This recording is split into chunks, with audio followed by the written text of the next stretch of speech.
Welcome back to Yatra's kitchen. എന്തൊക്കെയുണ്ട് വിശേഷങ്ങൾ? എല്ലാവരും സുഖമായിരിക്കുന്നല്ലോ അല്ലേ? നമുക്ക് 10 മിനിറ്റ് കൊണ്ട് വളരെ സോഫ്റ്റ് ആയിട്ട് ടേസ്റ്റി ആയിട്ട് ഒരു ഉണ്ണിയപ്പം അങ്ങോട്ട് തയ്യാറാക്കിയല്ലോ. പിന്നെ വേഗം പോരെ. നമ്മൾ അതിനായിട്ട് ഒരു ബൗളിലേക്ക് ഉണ്ടല്ലോ ഒരു 350-400 ഗ്രാമോളം ശർക്കര എടുത്ത് റെഡിയാക്കി വെച്ചിട്ടുണ്ട്.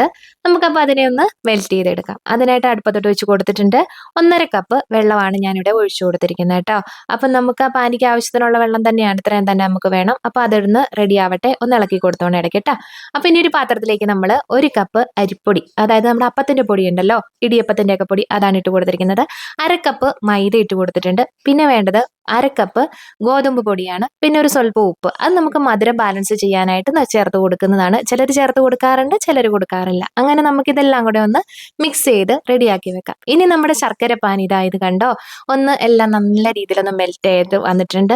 നമുക്കൊന്ന് അരിച്ച് വേണം ഇതിലേക്കൊന്ന് ചേർത്ത് കൊടുക്കാനായിട്ട്. തരികളൊക്കെ ഉണ്ടാവും, കല്ലൊക്കെ ഉണ്ടാവും. അതുകൊണ്ട് തന്നെ ശർക്കര പാനി ഒഴിച്ചു കൊടുക്കുമ്പോൾ ആദ്യം കുറച്ച് മാത്രം ഒഴിച്ചു കൊടുക്കുക, എന്നിട്ട് പിന്നീട് ചേർത്ത് കൊടുക്കുക കേട്ടോ. അപ്പോൾ ആ ചൂടോടുകൂടി ഒഴിക്കുമ്പോൾ തന്നെ നമ്മുടെ പൊടികളിൽ എല്ലാ സ്ഥലത്തും എത്തത്തക്ക വിധത്തിൽ വേണം ഒഴിച്ചു കൊടുക്കാനായിട്ട്. നല്ല രീതിയിലൊന്ന് മിക്സ് ചെയ്തെടുക്കണം. കട്ടകളൊക്കെ ഉണ്ടാവും, അത് സാരമില്ല. നന്നായിട്ട് നമുക്കൊരു സ്പൂണോ ഫോർക്കോ എന്ത് വേണേലും വെച്ചിട്ട് റെഡിയാക്കി നമുക്ക് എടുക്കാവുന്നതാണ്. അങ്ങനെ നമുക്ക് ബാക്കി വരുന്ന ശർക്കര പാനിയും കൂടെ ഒഴിച്ചിട്ട് നന്നായിട്ടൊന്ന് മിക്സ് ചെയ്തെടുക്കണം.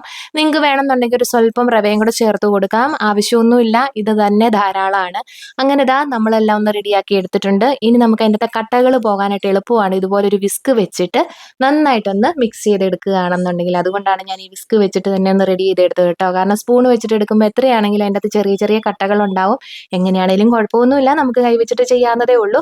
അങ്ങനെ നമ്മളിവിടെ കട്ടകളൊക്കെ ഒന്ന് മാറ്റി കൊടുക്കുന്നുണ്ട്. അപ്പോൾ അരിപ്പൊടി നല്ല എന്താ പറയുക, വറുത്തെടുക്കുന്ന പൊടി ആയതുകൊണ്ട് തന്നെ നമ്മൾ ശർക്കര പാനി ഒഴിച്ച് കഴിഞ്ഞാൽ പോലും ചിലപ്പോൾ അത് കുറുകി വരും. അതവിടെ ഇരിക്കട്ടെ. ഇനി നമുക്ക് വേണ്ടത് 1 ടേബിൾ സ്പൂൺ പഞ്ചസാരയാണ് ഇട്ട് കൊടുക്കുന്നത്. പിന്നെ നമ്മളൊരു 4 ഏലക്കായും കൂടെ ചേർത്ത് കൊടുക്കുന്നുണ്ട്. ഏലക്ക നമുക്ക് ഒരു 3 ആണെങ്കിലും മതി, വലിയ ഏലക്കയാണെന്നുണ്ടെങ്കിൽ. ഇതെൻ്റെ കയ്യിൽ ഇരുന്നത് ചെറിയ ഏലക്കയായിരുന്നത് കൊണ്ട് ഞാൻ ഒരു 4 എടുത്തിട്ടുണ്ടെന്ന് മാത്രം കേട്ടോ. അപ്പോൾ അതിൻ്റെ തൊലിയൊക്കെ കളഞ്ഞ് നമ്മളൊന്ന് പൊളിച്ചതിലേക്കൊന്ന് ഇട്ട് കൊടുക്കുന്നുണ്ട്. അപ്പോൾ ഇനി നമുക്ക് നന്നായിട്ടൊന്ന് പൊടിച്ചെടുക്കാം. ശർക്കര എന്തിന് ചേർത്തിട്ടുണ്ടെങ്കിലും ഒരു സ്വല്പം പഞ്ചസാര ചേർക്കുന്നത് ശർക്കരയുടെ രുചി മുന്നിട്ട് നിൽക്കുന്നത് തടയൂട്ടോ. അതാണ് എനിക്ക് തോന്നുന്നു, നല്ലൊരു ടേസ്റ്റും ഉണ്ടാവും.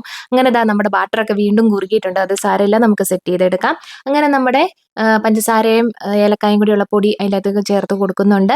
ഇനി നമുക്ക് വേണ്ടത് പഴമാണ്. എന്ത് പഴം വേണേലും എടുത്തോളൂ, കുഴപ്പമില്ല. പക്ഷെ പഴം കൂടി പോകാൻ പാടില്ല, ഒരെണ്ണം തന്നെ ധാരാളം. എന്നാന്ന് വെച്ചിട്ടുണ്ടെങ്കിൽ പഴം കൂടി പോയിട്ടുണ്ടെങ്കിൽ എണ്ണ ഭയങ്കരമായിട്ട് കുടിക്കും നമ്മുടെ ഉണ്ണിയപ്പം, അതുകൊണ്ടാണ്. അപ്പോൾ അതും നമ്മൾ നന്നായിട്ടൊന്ന് അരച്ചെടുത്തിട്ടുണ്ട്. ഇത് കണ്ടോ, ഇതുപോലെ. അതുകൂടെ നമുക്ക് അതിലേക്കൊന്ന് ചേർത്ത് കൊടുക്കാം കേട്ടോ. എന്നിട്ട് നന്നായിട്ടൊന്ന് മിക്സ് ചെയ്ത് എടുക്കണം. നേന്ത്രപ്പഴമൊക്കെ ചേർക്കുകയാണെന്നുണ്ടെങ്കിൽ ഒന്നുകൂടെ ടേസ്റ്റ് ഉണ്ടാവും, എന്നാലും കുഴപ്പമൊന്നുമില്ല. ചെറുപഴവും കദളിപ്പഴവും ഒക്കെ ആണെങ്കിലും നമുക്ക് കുഴപ്പമില്ല. ഇനി ഇത് കട്ടകളൊന്നും ഇല്ലാതെ നല്ല രീതിയിലൊന്ന് മിക്സ് ചെയ്തെടുത്തോളൂ. ഇത്തിരി ശക്തിയോടുകൂടി തന്നെ മിക്സ് ചെയ്തെടുത്തോളൂ. ഒരുപാട് അങ്ങ് കുറുകിയാണ് ഇരിക്കുന്നതെങ്കിൽ നിങ്ങൾക്ക് ഈ സമയത്ത് ഇത്തിരി വെള്ളം ചേർത്ത് കൊടുക്കുക. 2-3 ടേബിൾ സ്പൂൺ കൂടി വന്നാൽ അതിൻ്റെ ആവശ്യമുള്ളൂ. ഇനി നമുക്കൊരു കടായി വെച്ച് കൊടുത്തിട്ടുണ്ട് സ്റ്റൗവിലേക്ക്. അതിലേക്ക് നമുക്ക് എണ്ണയോ നെയ്യോ ചേർത്ത് കൊടുക്കാം. തേങ്ങ വറുത്തെടുക്കാൻ വേണ്ടിയിട്ടാണ്. ഞാനിവിടെ സാധാ വെളിച്ചെണ്ണ തന്നെയാണ് ചേർത്ത് കൊടുത്തിരിക്കുന്നത്. നെയ്യ് ചേർക്കുകയാണെങ്കിൽ ടേസ്റ്റ് കൂടും. പിന്നെ എന്തിനാ നമ്മൾ ഒത്തിരി ഞാനങ്ങോട്ട് ഉപയോഗിക്കുന്നില്ല നെയ്യൊന്നും, അതുകൊണ്ടാണ്. അപ്പോൾ അതുകൊണ്ട് ഇട്ട് കൊടുത്ത് നല്ല ബ്രൗൺ കളർ ആവുന്നിടം വരെ ലോ ടു മീഡിയം ഫ്ലെയിമിലാണ് ഇട്ട് കൊടുത്തിരുന്നത്. നന്നായിട്ടൊന്ന് ഫ്രൈ ചെയ്ത് എടുത്തിട്ടുണ്ട്. അതും കൂടെ നമ്മുടെ ബാറ്ററിലേക്ക് ഇട്ട് കൊടുക്കുന്നുണ്ട്. ഇനി നന്നായിട്ടൊന്ന് ഇളക്കി കൊടുത്തോളൂ. ആ തേങ്ങാക്കൊത്തൊക്കെ അതിൻ്റെ ബാറ്ററിലെ എല്ലാ ഭാഗത്തു നിന്നും എത്തട്ടെ കേട്ടോ. ഇനി നമുക്ക് ഈ സമയത്ത് തന്നെ നമ്മുടെ കറുത്ത എള്ളം ഉണ്ടല്ലോ, അതുകൂടി ചേർത്ത് കൊടുക്കാം. അത് ഫ്രൈ ചെയ്യുന്ന സമയത്ത് വേണമെങ്കിൽ തേങ്ങയുടെ കൂടി ഇട്ട് കൊടുക്കാം. അതല്ലാന്നുണ്ടെങ്കിൽ ഇതുപോലെ ചേർത്ത് കൊടുത്താലും മതി. ഓപ്ഷനിലാണ്, വേണമെങ്കിൽ ഇട്ട് കൊടുക്കാം. പക്ഷേ എത്ര ഇരുന്നാലും നമുക്ക് എള്ള് നല്ല ഹെൽത്തിയാണ്, അതുപോലെ നല്ല ടേസ്റ്റുമാണ്. എള്ള് കടിക്കുന്നതൊക്കെ ടേസ്റ്റാണ്, പക്ഷേ എല്ലാവർക്കും ഒന്നും ഇഷ്ടപ്പെടണമെന്നില്ല.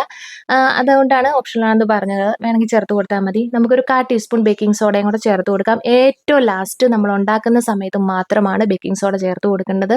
നമുക്കിവിടെ മാവ് നമ്മുടെ ബാറ്റർ ഒന്ന് റെസ്റ്റ് ചെയ്യാനായിട്ട് വെക്കേണ്ട കാര്യമേ ഇല്ല, അതിൻ്റെ ഒട്ടും ആവശ്യമില്ല. കാരണം നമ്മൾ ചൂട് ശർക്കരപ്പാനി ഒഴിക്കുമ്പോൾ തന്നെ നമുക്ക് ആ ബാറ്റർ എല്ലാം ഒന്ന് സെറ്റായിട്ട് തന്നെ കിട്ടും കേട്ടോ. അതുകൊണ്ട് നമുക്കിനി റെസ്റ്റിൻ്റെ ഒന്നും ആവശ്യമില്ല.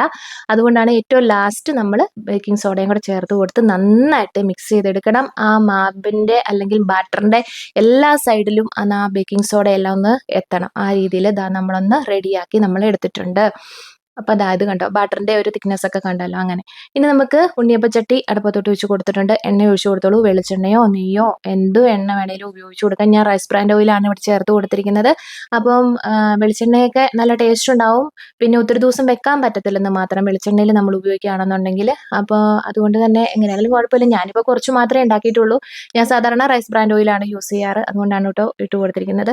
അപ്പോൾ ബാറ്റർ ഒഴിച്ച് കൊടുക്കുമ്പോൾ എപ്പോഴും ശ്രദ്ധിക്കുക. എനിക്കൊരു കുഞ്ഞബദ്ധം പറ്റിയിട്ടുണ്ട്. ബാറ്റർ ഞാനിങ്ങനെ ഒഴിച്ച് കൊടുത്ത സമയത്ത് അത് ഫുള്ളായിട്ട് തന്നെ വന്നിട്ടുണ്ട്. അത് പാടില്ല. പകുതി മാത്രം വരാനേ പാടുള്ളൂ. എന്തെന്ന് വെച്ചിട്ടുണ്ടെങ്കിൽ നമ്മുടെ ആ ഉണ്ണിയപ്പം ഇതായി വരുമ്പോഴത്തേക്കും നന്നായിട്ട് പൊങ്ങി വരും. അതായത് കൊണ്ട് അപ്പോൾ വെളിയിലേക്ക് വരും. അതുകൊണ്ടാണ്. പക്ഷേ വലിയ കുഴപ്പം ഉണ്ടായിട്ടില്ല എന്തായാലും. അപ്പോൾ ഒരു 1.5 മിനിറ്റ് മാക്സിമം 2 മിനിറ്റ് അത് കൂടുതൽ ആവാൻ പാടില്ല. എന്നിട്ട് തിരിച്ചിട്ട് കൊടുക്കണം. അപ്പോൾ തിരിച്ചും മറിച്ചു വിട്ട് നമുക്കിത് റെഡിയാക്കി എടുക്കാവുന്നതാണ്. പെട്ടെന്ന് തന്നെ റെഡിയായി കിട്ടും കേട്ടോ. നമുക്ക് അങ്ങോട്ടും ഇങ്ങോട്ടും മാറാനുള്ള സമയമൊന്നും ഉണ്ടാവത്തില്ല. അതായത് കണ്ടോ നല്ല ഉരുണ്ടിരിക്കുന്ന നല്ല നല്ല അടിപൊളിയായിട്ടുള്ള ഉണ്ണിയപ്പമാണ്. അങ്ങനെ നമ്മുടെ ഉണ്ണിയപ്പം ഒന്ന് റെഡി ആയിട്ടുണ്ട്. നമുക്ക് കോരിയെടുക്കാം. നിങ്ങൾക്ക് വേണമെന്നുണ്ടെങ്കിൽ ഈ പപ്പടം കുത്തി ഉണ്ടല്ലോ, പപ്പടം കുത്തിയിലൊക്കെ എടുക്കുകയാണെന്നുണ്ടെങ്കിൽ നമുക്ക് പെട്ടെന്ന് ഓരോന്നോരോന്ന് കുത്തിയെടുക്കാൻ പറ്റും. എൻ്റെ അതില്ലായിരുന്നു. അതുകൊണ്ടാണ് ഞാൻ ഈ സ്പൂൺ വെച്ച് ഫോർക്ക് വെച്ചിട്ട് എടുക്കുന്നത് കേട്ടോ. അപ്പോൾ നമ്മൾ ആദ്യത്തെ എല്ലാം കോരി കഴിഞ്ഞതിന് ശേഷം വീണ്ടും എണ്ണ കിടപ്പുണ്ട്. എണ്ണയൊന്നും ഒന്നും കുടിച്ചിട്ടില്ല. അതുകൊണ്ടാണ് പറഞ്ഞത്.